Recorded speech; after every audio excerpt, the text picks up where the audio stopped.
So what do all these have in common? The iPhone, Taylor Swift, political parties, no burping in public, the first day of school, patriotism, tattoos, and books and movies like The Hunger Games. If you guessed culture, you would be absolutely right.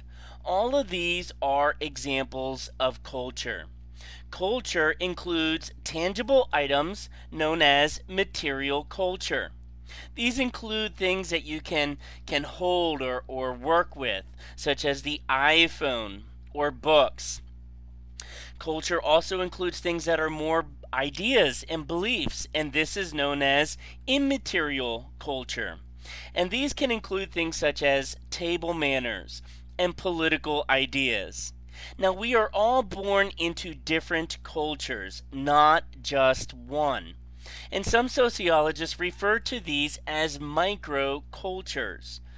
Your family is a microculture. It has a certain culture that can be influenced maybe by religious beliefs or family traditions. You also live in a particular community or region of the United States that influences you. For example, how would you refer to this carbonated beverage? Do you call it soda or pop? This is another example of cultural influence. Schools also have culture too. Think school spirit. Think Fabian, the eagle. Go Agora.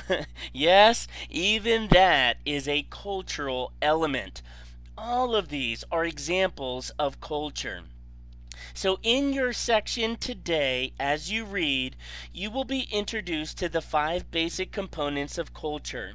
Here is the main idea to keep in mind when reading.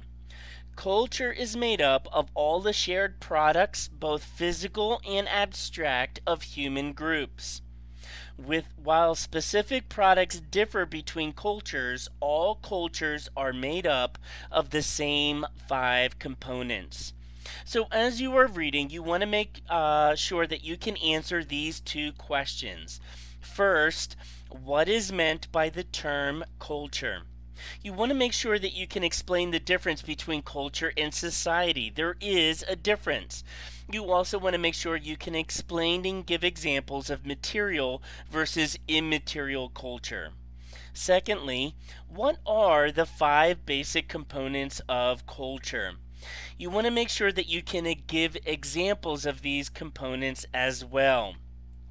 That is why I am recommending that you take notes by creating an organizer like this. You want to list the five components and then give a brief definition and then an example for each. Try not using the examples that they give in the book, but instead look around your home, your neighborhood. Take a look and see what you discover on television, and come up with other examples from the world in which you live that fit in each of these categories.